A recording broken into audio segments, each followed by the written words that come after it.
Amados hermanos, que el Señor les siga bendiciendo a todos.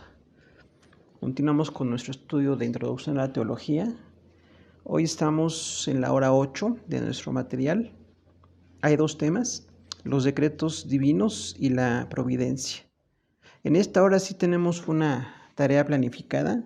Es una apología, la doctrina de la Trinidad, o sea, es una defensa. Recordemos que apología es defensa, entonces en la tarea ustedes pueden defender la doctrina de la Trinidad. ¿Por qué creemos en ella? Ya tenemos el material impreso.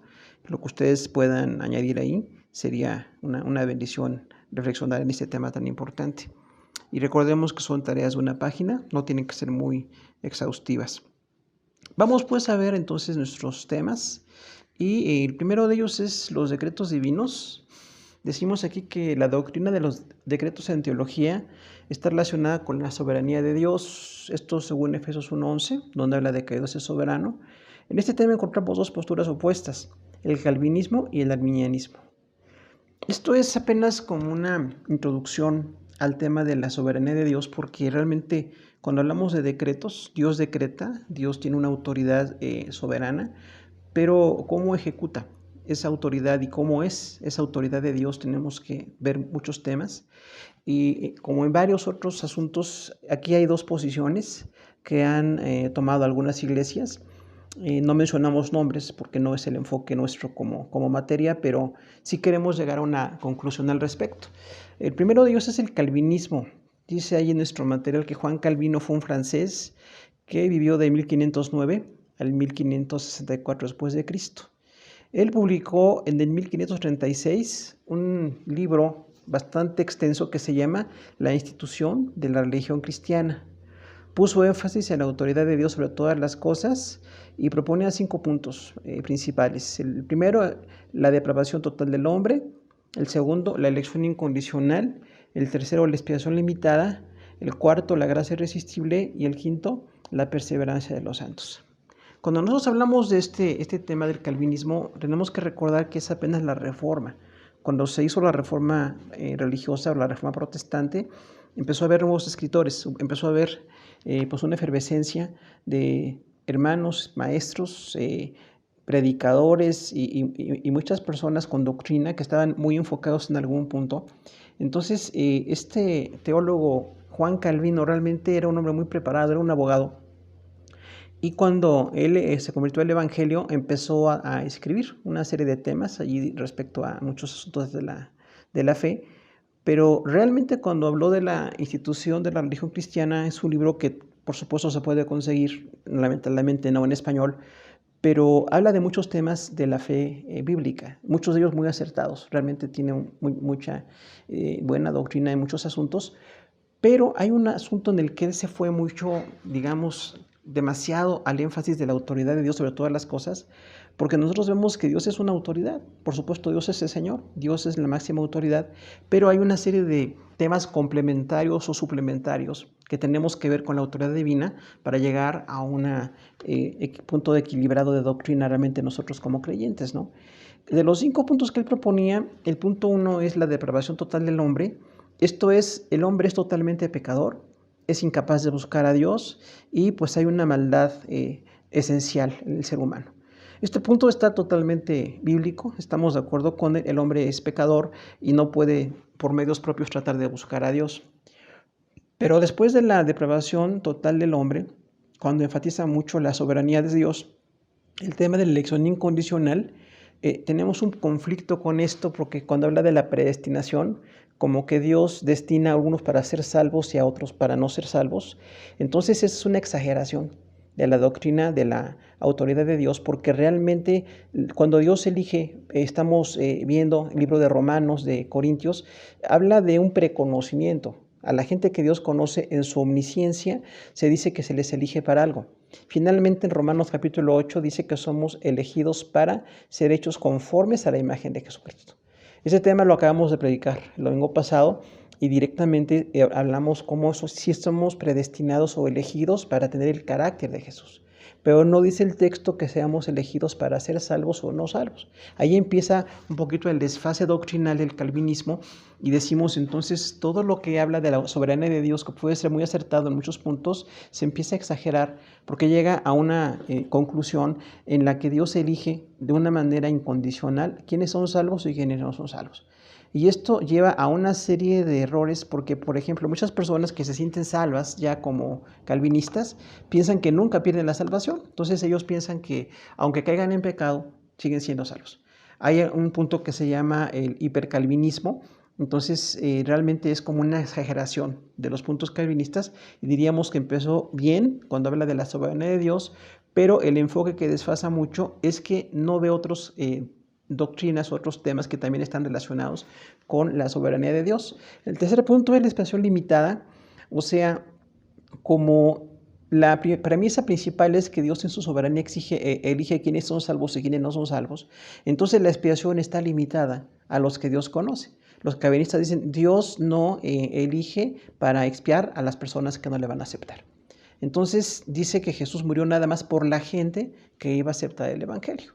Entonces esto es una contradicción porque en varias veces que vemos en la palabra de Dios dice que Jesús murió por todos los hombres. Entonces si el texto bíblico dice que murió por todos, no podemos soportar doctrinalmente este punto de la expresión limitada porque está totalmente opuesto a esa situación donde se está planteando que Dios sí tiene una expiación para toda la humanidad. El cuarto punto es la gracia irresistible. Entonces, dado que dice que Dios es tan soberano, que elige quiénes son salvos y quiénes no son salvos, que los elige incondicionalmente, hay una expresión limitada para nada más esos que van a ser salvos, dice que entonces la gracia de Dios es irresistible.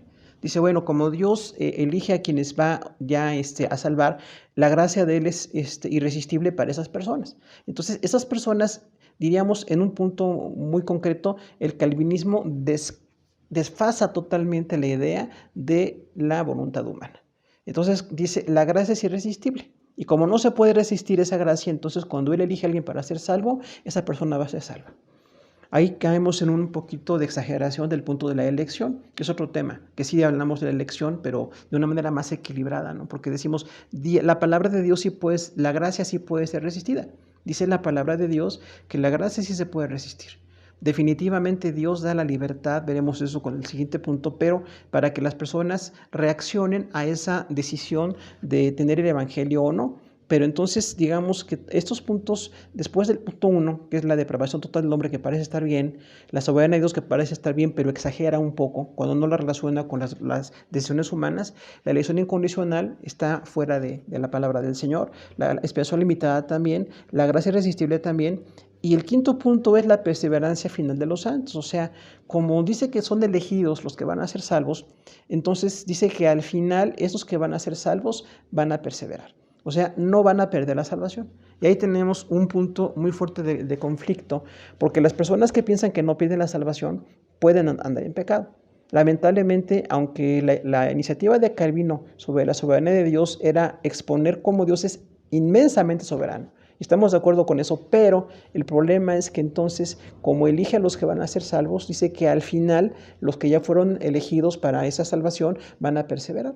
Entonces hay mucha gente que se aparta del Evangelio según este concepto porque no era salva. Pero si alguien se aparta del Evangelio y regresa, a eso se le llama la perseverancia final de los santos. Dicen entonces, los que fueron elegidos finalmente van a regresar a ese Evangelio. Este punto es muy complicado porque finalmente no todos los que se apartan regresan. La cuestión de que tenemos mucho de discusión con el calvinismo es que la palabra dice que algunos pertenecían y ya no pertenecen al Evangelio en varias partes del Nuevo Testamento, pero no dice de una manera concreta que no eran salvos. Nada más dice ya no están con nosotros o ya no pertenecen. Pero si vemos el punto de lo que es la apostasía, la palabra apostasía es apartarse de un destino. De hecho, era una palabra que era como preposicional, era ir a un destino y desviarse. Eso es la apostasía, ¿no? Apóstasis, desviarse. Entonces, si no hubiera la posibilidad de desviarse, diríamos que no, que el calvinismo estaría correcto, porque dirían, bueno, los que son salvos finalmente no se van a desviar. Pero dice la palabra que sí hay quienes son apóstatas. Entonces, no estamos de acuerdo de la mayoría de los puntos del calvinismo cuando están poquito alejándose de lo que dice la palabra de Dios. Realmente el problema del calvinismo y el arminianismo es fuerte porque hay muchos textos que ver.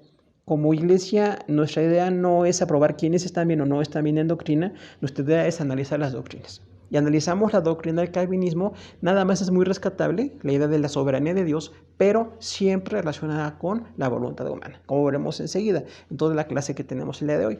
Pero después de hablar del calvinismo, que hay varias iglesias que lo siguen, tenemos otro grupo que es el arminianismo.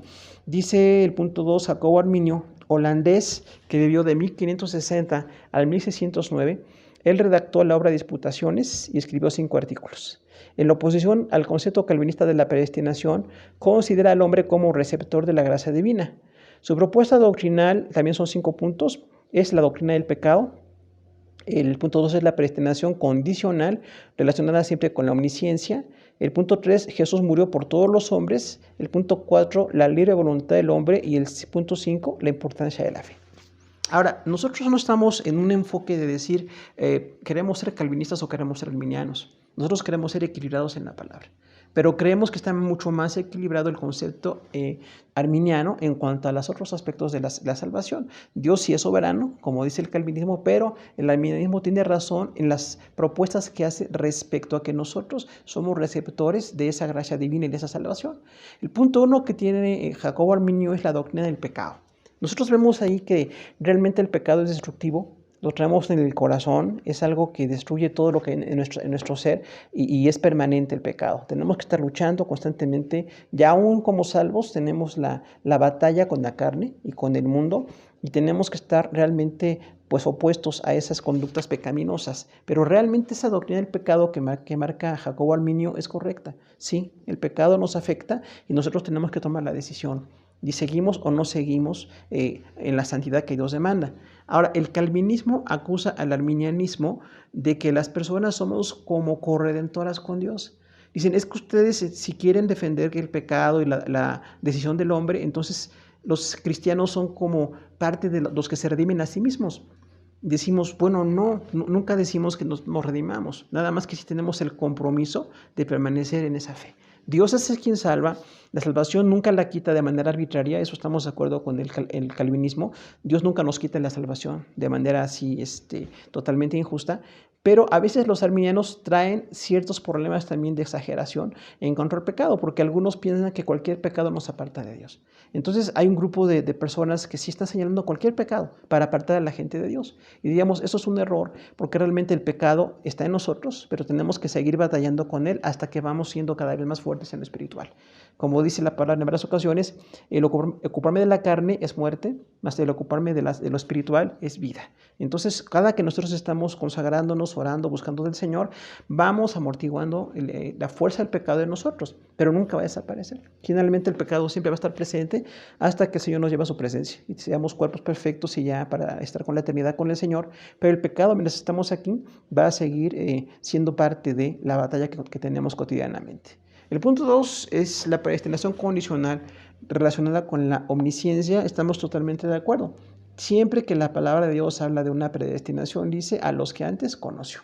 O Dios previamente conoció y entonces les da un destino, aunque decimos que la palabra predestinación en el capítulo 8 de Romanos no se refiere a la salvación, se refiere al carácter. Dice predestinados para ser como Jesús. No dice predestinados para ser salvos o para no ser salvos. Dice entonces que sí hay una predestinación para que seamos como Jesús. Pero si vamos a hablar, el concepto de predestinación siempre diríamos está basada como Dios lo que ya conoce. Él conoce quiénes van a ser salvos, Él conoce quiénes no van a ser salvos y finalmente le da su gracia a todos. Ese es el tercer punto del arminianismo que dice Jesús murió por todos los hombres. O sea, no hay gracia limitada. Jesús murió por toda la humanidad. Le reciban o no le reciban, Él murió por todos. Decimos aquí, es más bíblico pensar o llegar a la conclusión de que la muerte de Jesús podría salvar a toda la humanidad que pensar la expresión limitada, que Jesús murió nada más por los que Él sabe que van a ser salvos. Entonces se meten mucho a veces estos conceptos arminiano y calvinista con el preconocimiento de Dios. Y decimos, Dios realmente sabe las cosas, pero nosotros no. Aunque Dios sabe todas las cosas, Él no determina nuestra decisión. La decisión es nuestra. Es nuestra decisión seguir y en eso estamos de acuerdo con el arminianismo. Tenemos ahí que ver cómo tenemos la conducta de seguir siendo salvos porque Jesús murió por nosotros. El cuarto punto es la libre voluntad del hombre. es donde, digamos, se opone mucho el arminianismo con el calvinismo, porque el calvinismo dice que no vale la voluntad del hombre, que la voluntad del hombre es nulificada por la soberanía de Dios. Pero el arminianismo dice que tenemos libre albedrío o voluntad desde el Génesis. Dice realmente cuando Dios le dijo a Adán y Eva, ustedes tienen todos los árboles para comer, pero de este no coman. Era la decisión de ellos no comer de ese árbol, pero tuvieron la decisión y hubo la libre voluntad de hacerlo. Y finalmente, todas las personas tenemos libre voluntad. Todos podemos decidir hacer lo bueno o no hacerlo. Cada vez que decidimos hacer lo bueno, vamos siendo más semejantes a Jesús, vamos llegando más al concepto que Dios quiere para nosotros, y siempre que nos oponemos a las cosas de Dios, pues estamos cayendo más en pecado. Entonces ahí estamos de acuerdo con el arminianismo, y también el punto 5 es la importancia de la fe, porque el calvinismo la desplaza. Dice que la fe no tiene una determinación, nada más es la soberanía. Pero el arminianismo desarrolla mucho la idea de la fe. Tenemos que tener fe para ser salvos, fe para mantenernos en Jesús y fe para continuar adelante. Entonces, no es que nosotros complementamos la salvación, sino que somos responsables. Como pusimos aquí el texto, el hombre es receptor de la gracia divina. Entonces, Dios me da su gracia, me da la salvación, pero yo tengo que recibirla. Yo tengo que ser responsable de lo que recibo, porque el calvinismo pues llega a la conclusión de que la decisión del hombre no va a operar. Finalmente, los puntos que expone pues llegan a una perseverancia final de los santos, y decimos, a muchas personas les causa problema porque al sentirse ya predestinados piensan que nunca pierden la salvación y caen en pecado. Y el extremo del arminianismo es pensar que cualquier pecado nos aparta de Dios. Decimos, no, realmente solamente permanecer en la apostasía, ahí sí nos apartamos de las cosas de Dios, entonces ya no somos salvos. Sí creemos que la salvación se pierde de acuerdo con el arminianismo, pero sería una conducta extrema de apartarse de Dios, y lo que es la apostasía o la blasfemia contra el Espíritu Santo también dice es no recibir ya la obra del Espíritu Santo en nosotros. Cuando la persona rechaza la obra del Espíritu Santo, ya no quiere nada con Dios, pues decimos está perdida. Hasta que se pudiera arrepentir, y ahí tenemos una diferencia, porque diríamos, si realmente la persona se arrepiente, entonces puede recuperar con Dios la bendición de seguir siendo cristiano. Pero mientras la persona está apartada de las cosas de Dios, pues sí, está fuera de la salvación. Entonces son dos conceptos que tenemos que ver, y posiblemente haya mucho más que decir al respecto, pero los planteamos aquí en la introducción a la teología para que nosotros vayamos tomando una definición y vayamos viendo lo que creemos realmente en cuanto a esos puntos. Ahora, tenemos algunas palabras hebreas ahí para describir la soberanía de Dios, todo esto para complementar el tema, porque decimos cómo es la soberanía de Dios, vamos a algo exegético, vamos a lo que dice la palabra de Dios. La primera palabra está de Ya'atz, que es aconsejar. Ahí vienen las citas bíblicas, no podemos verlas por tiempo, pero entonces la palabra atz, aconsejar, nos habla a nosotros de que Dios en su soberanía nos da un consejo. Él nos da una idea, una pauta para seguir, pero nosotros tenemos que seguir ese consejo. Luego el punto 2 es sod de yasad, reunirse para deliberar. Tiene una raíz en una palabra que es nipal. Ahora, aquí cuando nosotros vemos deliberar, entendemos que admite el diálogo. O sea, la soberanía de Dios admite diálogo. Podemos dialogar con Dios, podemos interceder, podemos arrepentirnos. A diferencia del calvinismo, que no admite que hay un diálogo con Dios, hay dos palabras, una aquí en el Antiguo Testamento y otra en el Nuevo Testamento, donde decimos, si la palabra voluntad de Dios o soberanía de Dios admite diálogo, entonces nos damos cuenta de que sí estamos más de acuerdo con el concepto arminiano de poder estar en la comunión con Dios y cambiar nuestras conductas. La palabra 3 es mesimna, viene de un original que es samam, que es meditar, tener en mente o proponerse. Ahí diríamos entonces que la soberanía de Dios sí tiene mucho que ver con algo de meditación. Dios no tiene que meditar, nosotros sí tenemos que meditar, pero Dios tiene una voluntad perfecta porque Él lo sabe todo, porque tiene esas cualidades que decíamos en los atributos divinos, pero también tiene que tener en mente, o sea, es como planear algo. Eso es la parte de la soberanía de Dios. Dios tiene en mente cosas y las va a cumplir. Finalmente, sí decimos ahí un poco de dificultad para explicar cómo las cosas de Dios se cumplen. Pero lo que vemos en el cúmulo de textos bíblicos es que sí hay una posibilidad de que Dios pone cosas en su mente y las planea y son lo mejor. Pero a veces lo que Dios tiene en mente no siempre se cumple. Por eso decíamos ahí, a veces el arminianismo tiene ciertas bases para proponer ese tipo de doctrinas. Entonces también dice, esta palabra es proponerse, o sea, es como hacerse un propósito. La soberanía de Dios es el propósito que Él se hace, y ahí vienen los versículos bíblicos. La palabra 4 en hebreo es chapetz, que es inclinación, voluntad o beneplácito. Entonces la voluntad de Dios es como una inclinación, decimos, es una determinación hacia hacer algo, algo que tiene que ver con el aspecto volitivo, con la voluntad de Dios. Y también tiene que ver con beneplácito, algo que complace. Entonces decimos, la voluntad de Dios complace. Lo complace a Él y cuando nosotros obedecemos a Dios, también nos complace a nosotros. Por eso nos deleitamos en obedecer. Cuando vamos creciendo en lo espiritual, nos vamos dedicando más a Dios, pues entonces también nosotros nos estamos gozando en obedecerle al Señor. La palabra razón es muy parecida porque habla de agradar, deleitarse o un beneplácito y voluntad soberana. Y ahí vienen los versículos bíblicos donde aparece. Entonces sí, la voluntad de Dios también es siempre agradar. Dios se agrada en su voluntad porque Él es perfecto. Él sabe lo que tiene, Él tiene una voluntad que agrada en todo. Y nosotros los seres humanos tenemos que crecer, aprender cómo nos agrada la voluntad de Dios. También la voluntad es deleitarse. O sea, Dios se deleita en lo que hace. Para Dios es un deleite la voluntad perfecta que Él ejecuta y eso es algo bueno. Lo problemático es cuando tanto los ángeles como los seres humanos nos apartamos de la voluntad de Dios y entonces ya no hay beneplácito. Y también dice, es una voluntad soberana. Sí, entendemos entonces, estábamos de acuerdo con el concepto calvinista de que Dios es totalmente soberano, pero cómo se aplica esa soberanía, queremos explicarlo en esta hora de clase, o al menos tratar de intentarlo, ¿no? Ahora, los términos griegos, el Nuevo Testamento dice la palabra bulé. Bulé es un decreto general basado en consejo y deliberación. Esto es muy interesante porque realmente cuando se traduce como deliberar, es como discutir para tomar una decisión. Entonces, la palabra voluntad, bulé, sí admite una deliberación. Por eso decimos, está enfatizando la idea de que Dios puede deliberar con nosotros. Tenemos la capacidad de interceder, como hizo Abraham, como hizo Moisés. Hay ejemplos en la palabra, ¿no? Esdras o Nehemías, grandes intercesores que están pidiendo a Dios que se haga una bendición por su pueblo. Entonces sí se puede deliberar con Dios según esta palabra. Pero no es la única. La segunda que tenemos en griego es telema, que es también voluntad, y acentúa el aspecto volitivo más que el deliberativo. Y ahí viene el versículo donde aparece. Entonces, cuando nosotros decimos que admite algo volitivo y deliberativo, entonces Dios a veces en su voluntad, el aspecto volitivo es que nada más es exactamente lo que es su voluntad. Está exactamente, digamos, enmarcando lo que Dios tiene como propósito personal, pero también enfatiza un poco lo deliberativo. Diríamos también ahí, admite deliberación. Entonces, estas dos palabras, bulé y telema, del Nuevo Testamento, sí admiten que se puede deliberar en cuanto a la voluntad de Dios. La tercera palabra es eudoquía y es la libertad del propósito de Dios y el deleite que lo acompaña. Nuevamente mucho la idea de que hay una libertad de Dios. Dios es perfectamente libre al hacer su voluntad porque es soberano, porque es perfecto en sus decisiones. Entonces tiene un libre propósito y un deleite que le acompaña. O sea, realmente a Dios le deleita su voluntad perfecta porque es algo así muy superior a lo que nosotros tenemos como voluntad humana.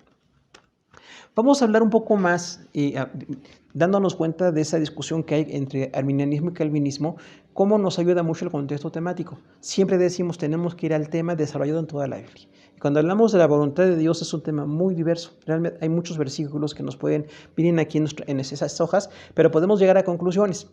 Dice el inciso de la naturaleza de la soberanía divina, número 1, es un acto de Dios. O sea, realmente la soberanía es un acto ¿de quién? De Dios. Nosotros como seres humanos no tenemos soberanía personal, lo que tenemos es libre voluntad y nuestra voluntad tiene que estar sujeta a la voluntad de Dios. Ahora, esta soberanía de Dios se realiza con el previo conocimiento de Dios. Lo que decíamos normalmente cuando dice que Dios elige o decide algo, o la palabra incluso predestinación o elección, siempre viene un poquito la idea del conocimiento. Dios elige porque conoce todo, pero no porque conoce todo, Él influye en nuestra decisión. La decisión de seguirle o no seguirle tiene que ser nuestra. Esta naturaleza de la soberanía divina, también dice 6.3, relaciona a Dios con el hombre. O sea, realmente por su soberanía, Dios se relaciona con nosotros, porque Él es nuestro Rey. Él es el Señor. Entonces, nosotros siempre que nos acercamos al perfecto soberano, como creyentes ya entendemos mucho más esa soberanía y le vamos discerniendo. Las personas que no conocen del Señor chocan mucho con la soberanía porque el hombre se ha encumbrado como si fuera a la igualdad, digamos, de la naturaleza de Dios o la capacidad de Dios de decidir, pero ese es el hombre inconverso. El hombre cristiano tiene que estar sujetando su voluntad a las cosas de Dios.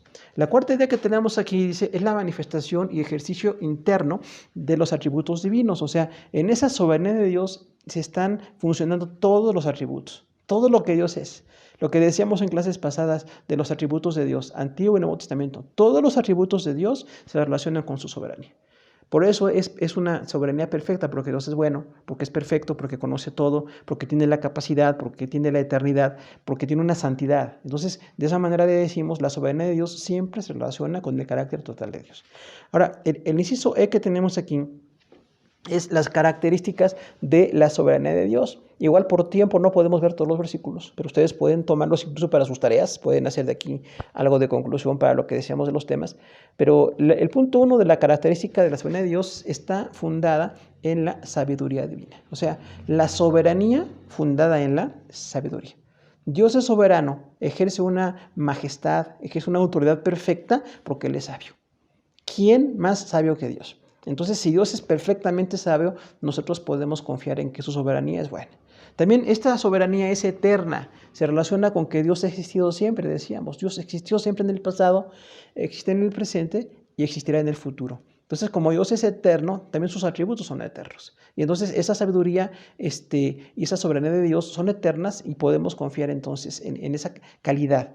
La sabiduría humana es limitada, está basada en la experiencia, la edad, la cultura, pero Dios está ilimitado. Entonces, esa soberanía es eterna. Dice punto 3 es eficaz. O sea, esa soberanía de Dios cumple el objetivo que tiene.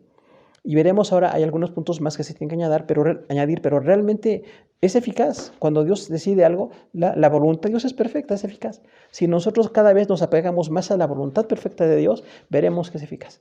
Seguir la santidad, seguir el evangelio, seguir la paz de Dios, seguir todo lo que nos dice su palabra, nos lleva a una bendición muy grande. Y diríamos, yo como creyente estoy sujeto a la soberanía de Dios.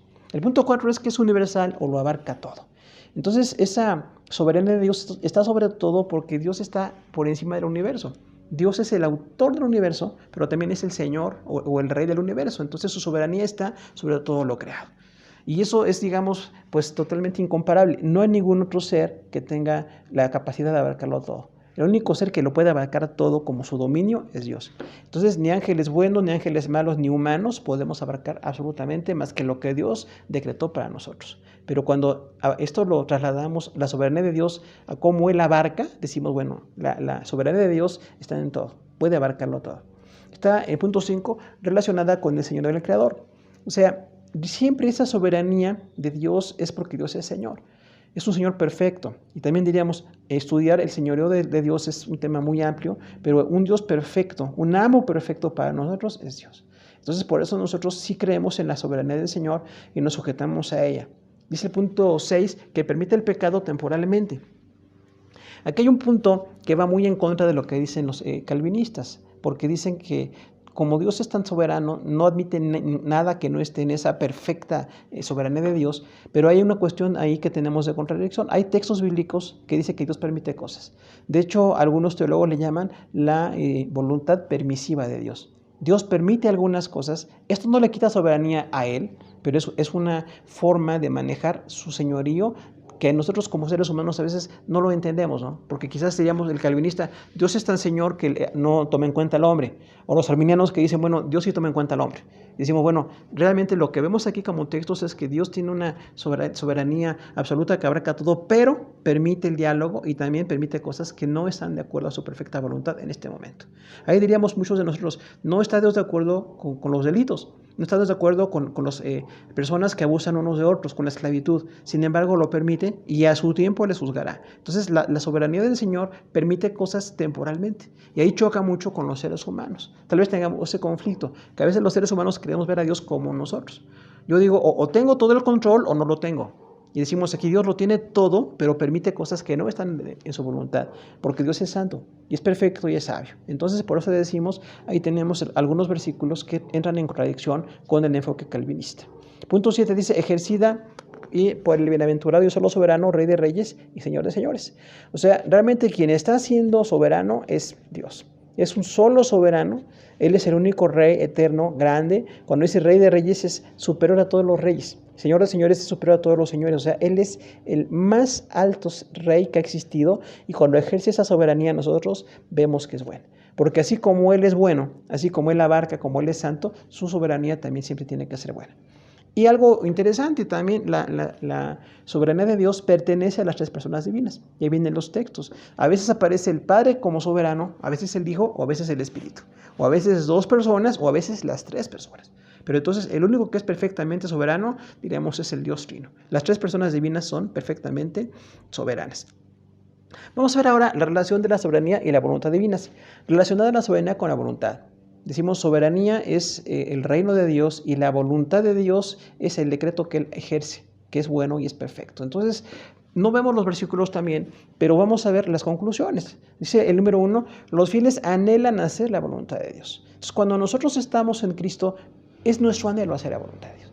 No es ya mi voluntad. Antes en mi carne, como yo anduve en mis deleites, era mi voluntad. Ya como creyente, yo anhelo hacer la voluntad de Dios. Y a veces fallo, a veces no estoy en esa perfecta voluntad, pero es mi intención, por lo menos como creyente, siempre estar en esa perfecta soberanía del Señor, obedeciéndole perfectamente a Él. El punto 2 dice que el amor de Dios dirige a los creyentes a hacer su voluntad. Viene ahí Isaías 48:14 y dice entonces que Dios conduce a los judíos a hacer su perfecta voluntad. Eso también pasa con nosotros los cristianos. Dios nos va guiando a hacer su perfecta voluntad. Tenemos que ir madurando en lo espiritual para ir dejando lo que no es la voluntad de Dios, ir aprendiendo lo que sí es la voluntad de Dios. El Señor, punto 3, Jesucristo enseñó a orar pidiendo que se haga la voluntad de Dios en el cielo y en la tierra. Nada menos en la oración básica, ¿no? Que llaman algunos el Padre Nuestro. Jesús dijo que se haga tu perfecta voluntad como en el cielo, también en la tierra. Entonces nosotros podemos orar de esa manera. Señor, yo te pido que tu voluntad sea hecha, porque no siempre se hace. En las personas inconversas o en Satanás y otros seres que han fallado gravemente delante de Dios, decimos Dios permite temporalmente su pecado. La voluntad de Dios, el punto 4, es para la salvación. O sea, siempre que decimos cuál es la voluntad de Dios, es la salvación.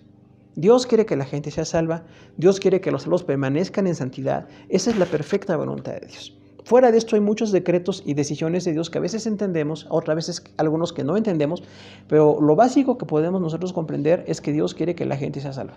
Dios quiere que la gente se aparte del pecado. Dice el punto 5, el Señor Jesús se enfrentó en la cruz porque era la voluntad del Padre. O sea, ahí hay una gran lección de que dos personas divinas tienen una voluntad. El Padre, la voluntad de entregar a su Hijo. Pero Jesús habló con el Padre, ¿recuerdan? Decía, si fuera posible que pase de mí esta copa, pero hágase tu voluntad. Entonces ahí vemos cómo admite el aspecto deliberativo. Dios admite hablar con Él, discutir con Él algunas cosas, pero siempre llevarnos a su perfecta voluntad.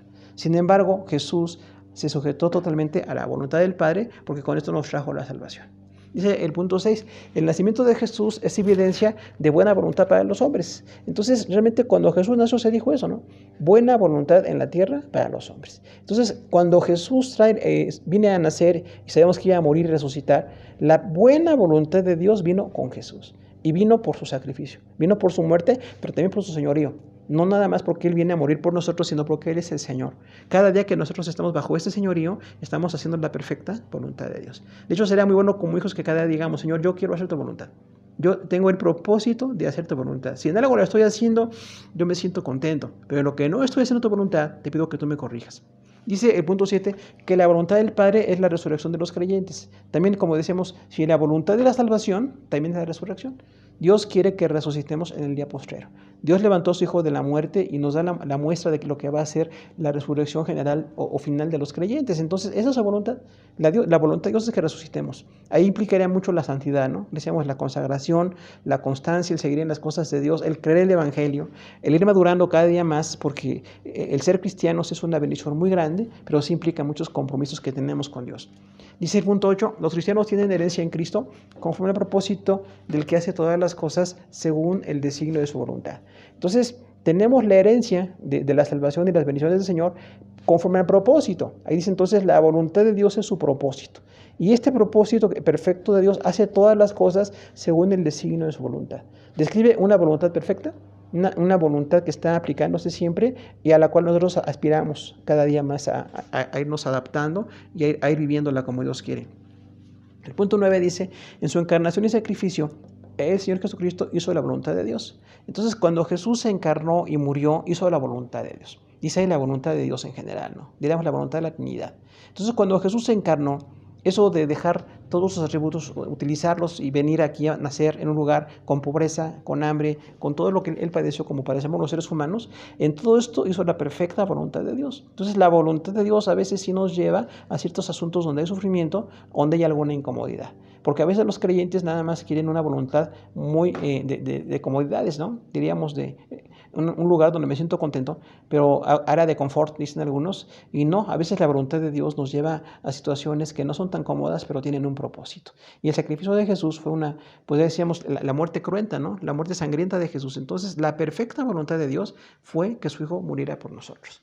Y el punto 10 que tenemos está basado en Apocalipsis 4:11, que dice que cuando los 24 ancianos adoran al Padre, expresan: Señor, digno eres de recibir la gloria, la honra y el poder, porque tú creaste todas las cosas y por tu voluntad existen y fueron creadas. Entonces, un versículo realmente que pues es como un broche de oro, ¿no? A este tema de la voluntad de Dios, porque los 24 ancianos, cada que adoran a Dios, que es constantemente, y decimos, se arrojan sus tronos y sus coronas, o sea, están totalmente inclinados delante del Señor, dicen: tú eres digno de recibir gloria, honra y poder, porque tú creaste todas las cosas y por tu voluntad, ahí está la voluntad, por tu voluntad existen y fueron creadas todo.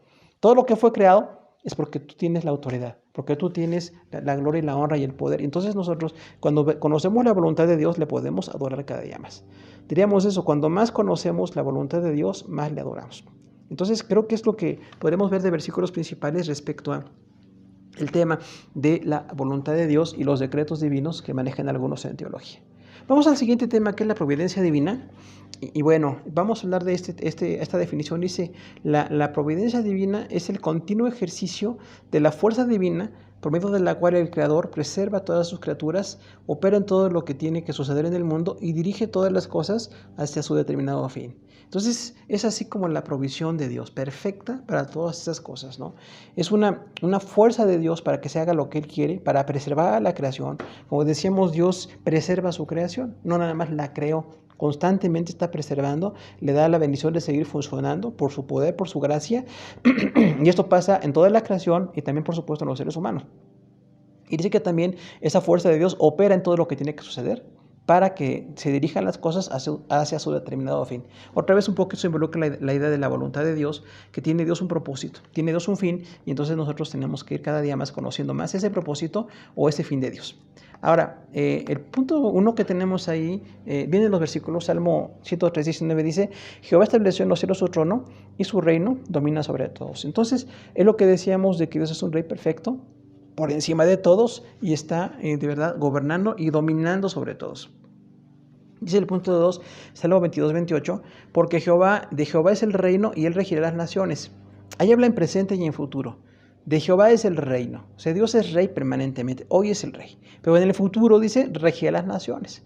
Ahí habla mucho del milenio, cuando Jesús gobernará en ese periodo a todo el mundo. Entonces, realmente sí diremos que parte de la providencia del Señor o del propósito de Dios y la provisión de Dios es el gobierno de Jesús. Dice Isaías 45:5: Yo soy Jehová y ninguno más hay. No hay Dios fuera de mí. Yo te ceñiré aunque tú no me conociste. Entonces, Dios se revela de esa manera, ¿no? Yo soy Jehová y ninguno más hay.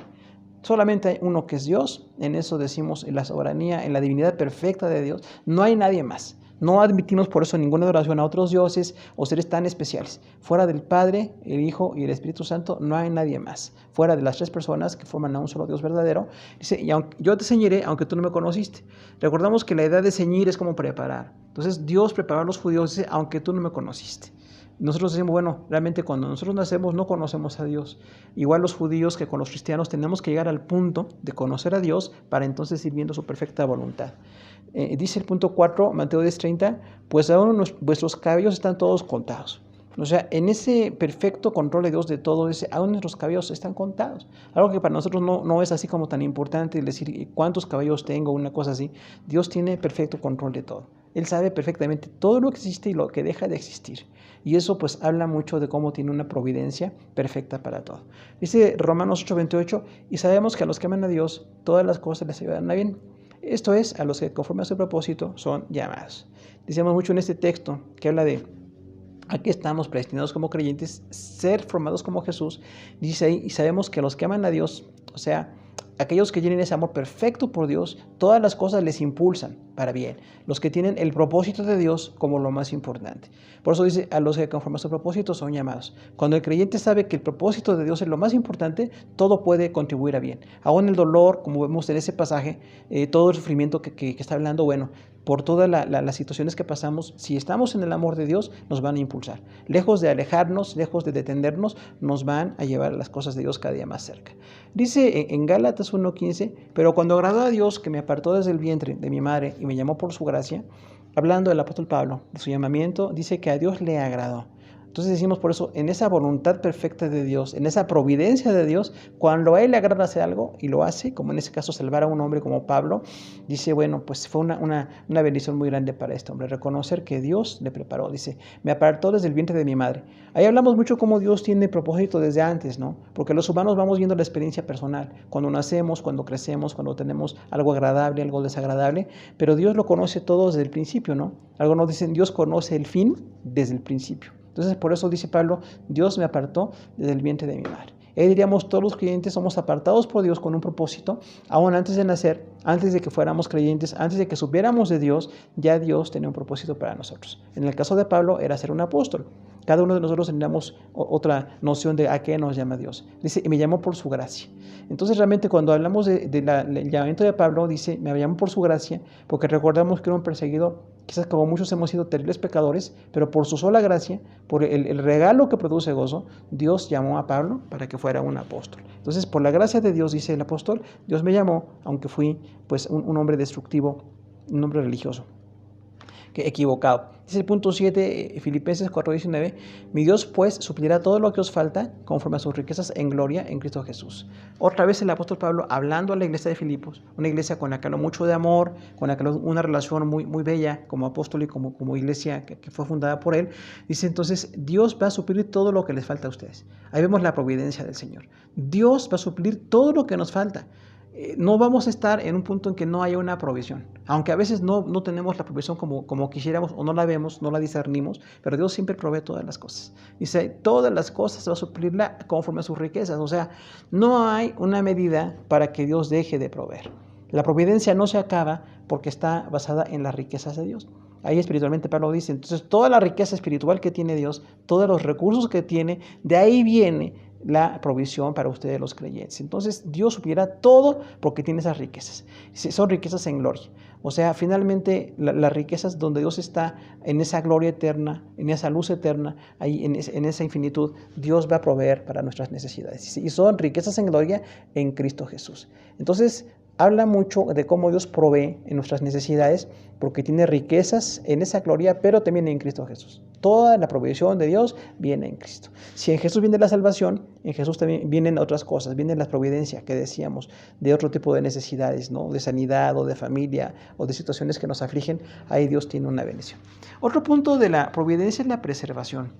Y la preservación, dice Deuteronomio 33:12, a Benjamín dijo, al amado de Jehová habitará confiado cerca de él, lo cuidará siempre y entre sus hombros morará.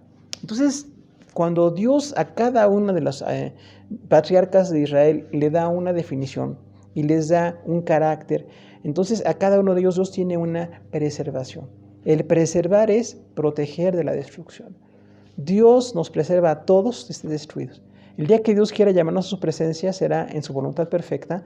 Decimos un proceso posiblemente muy complicado para nosotros, pero finalmente aún hasta ese punto Dios va a proveer. Hay una preservación.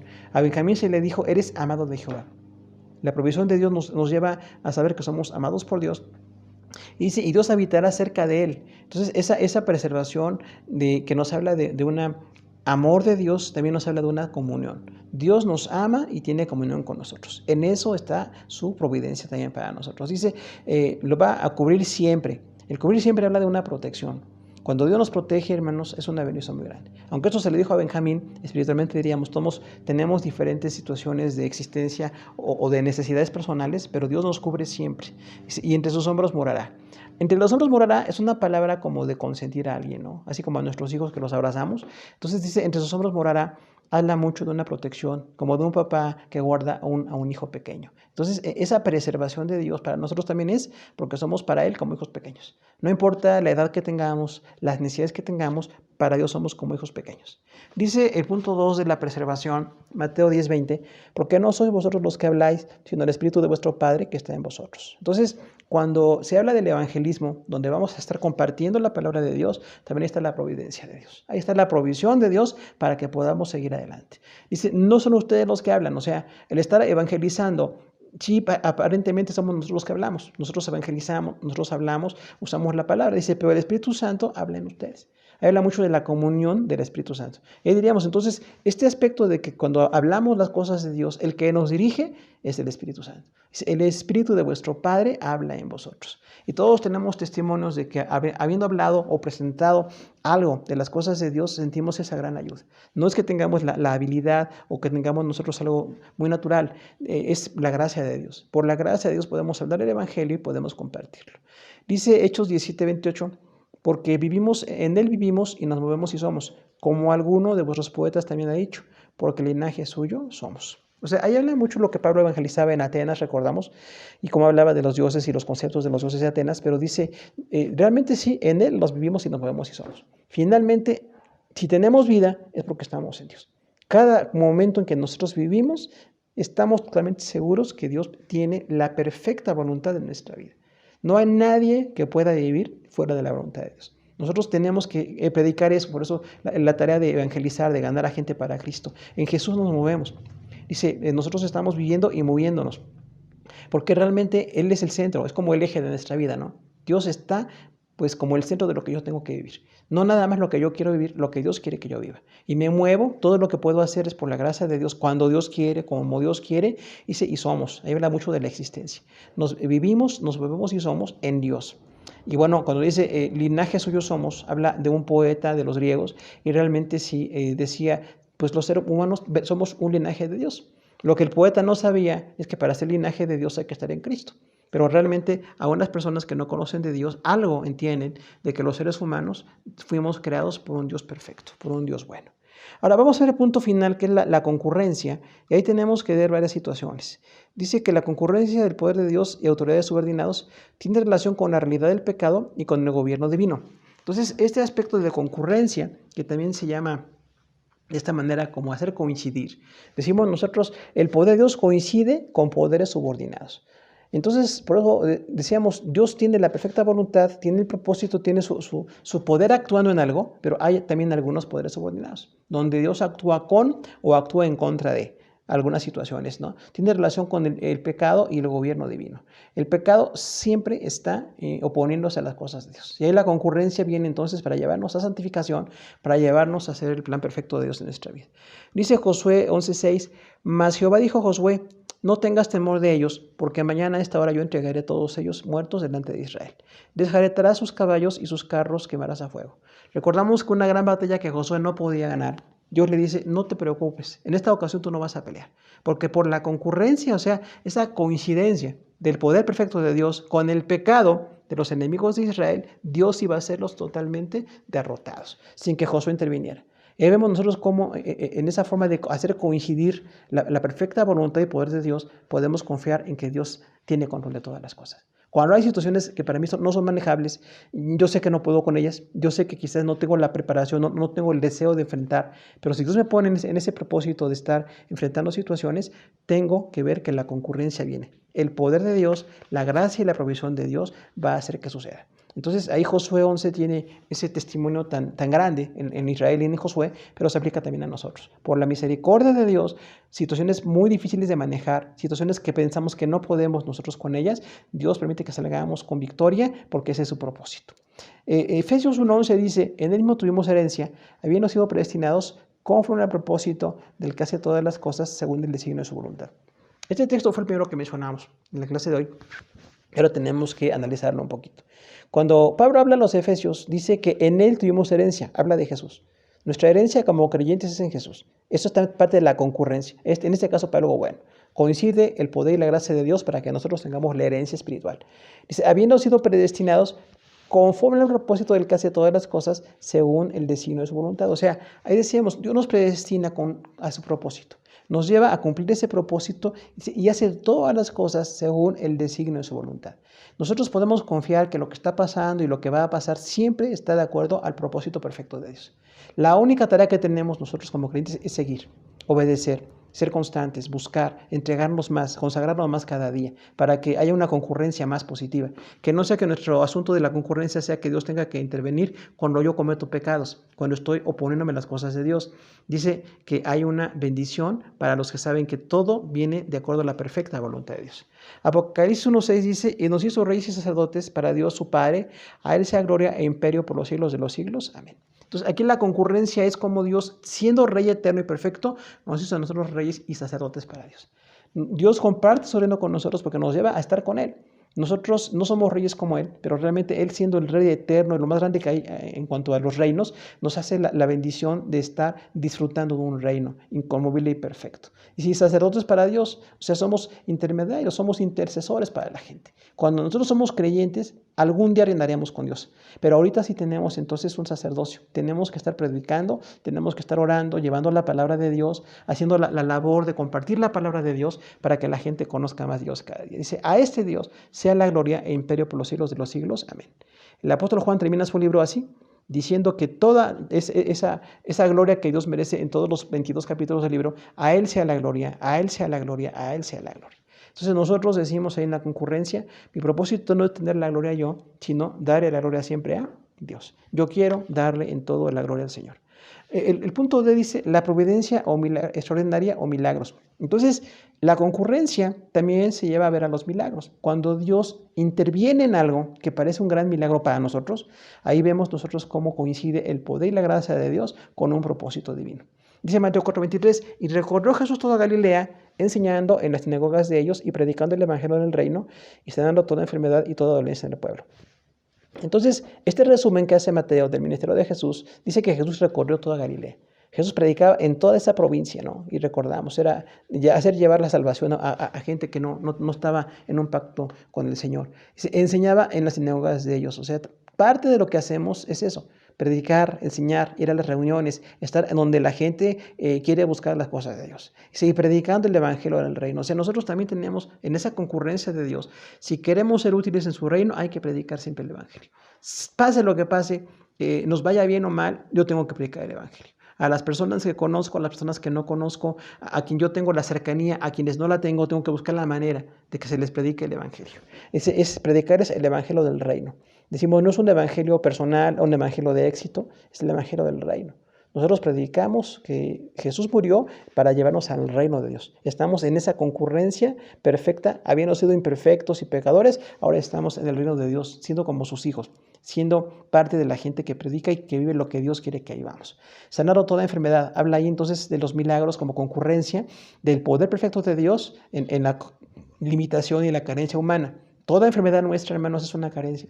Tenemos dolor, tenemos problemas, tenemos una situación de aflicción por las enfermedades, pero Dios nos sana cuando es su propósito y ahí vemos entonces una concurrencia. Cuando Dios nos sane a nosotros, hay que decir, Dios hizo que concurriera o que coincidiera su perfecto poder con mi necesidad, con todo aquello que los médicos detectan, todo aquello que me dolía, lo que me estaba limitando, lo que me estaba llevando incluso a pensar en morir, veo que Dios me lleva con vida, ¿no? Entonces es un milagro de toda enfermedad, dice, y toda dolencia en el pueblo. Las enfermedades hablan de algo físico y las dolencias en el pueblo hablan de algo más general. Dios también en su coincidencia o la concurrencia de su evangelio es que hace que venga el poder y la gracia en muchas situaciones que nos afligen, no nada más enfermedades. Hay otras cosas que parecen ser dolencias para nosotros. Dice Mateo 8:3, Jesús extendió la mano y le tocó y al instante la lepra desapareció.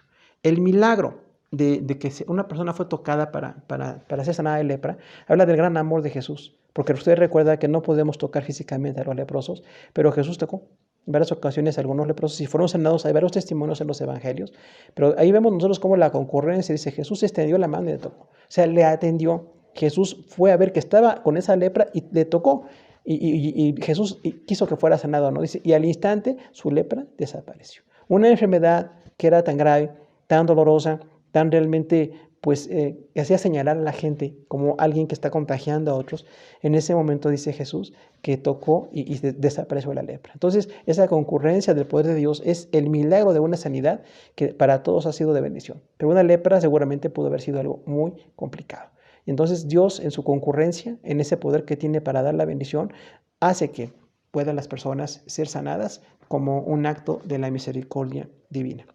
Pues terminamos, hermanos, la hora 8, decretos divinos y la providencia. Enviamos a todos un saludo y seguimos por otros medios unidos para continuar con cualquier pregunta o cuestión de estos temas. Dios les bendiga a todos. Muchas gracias por su atención.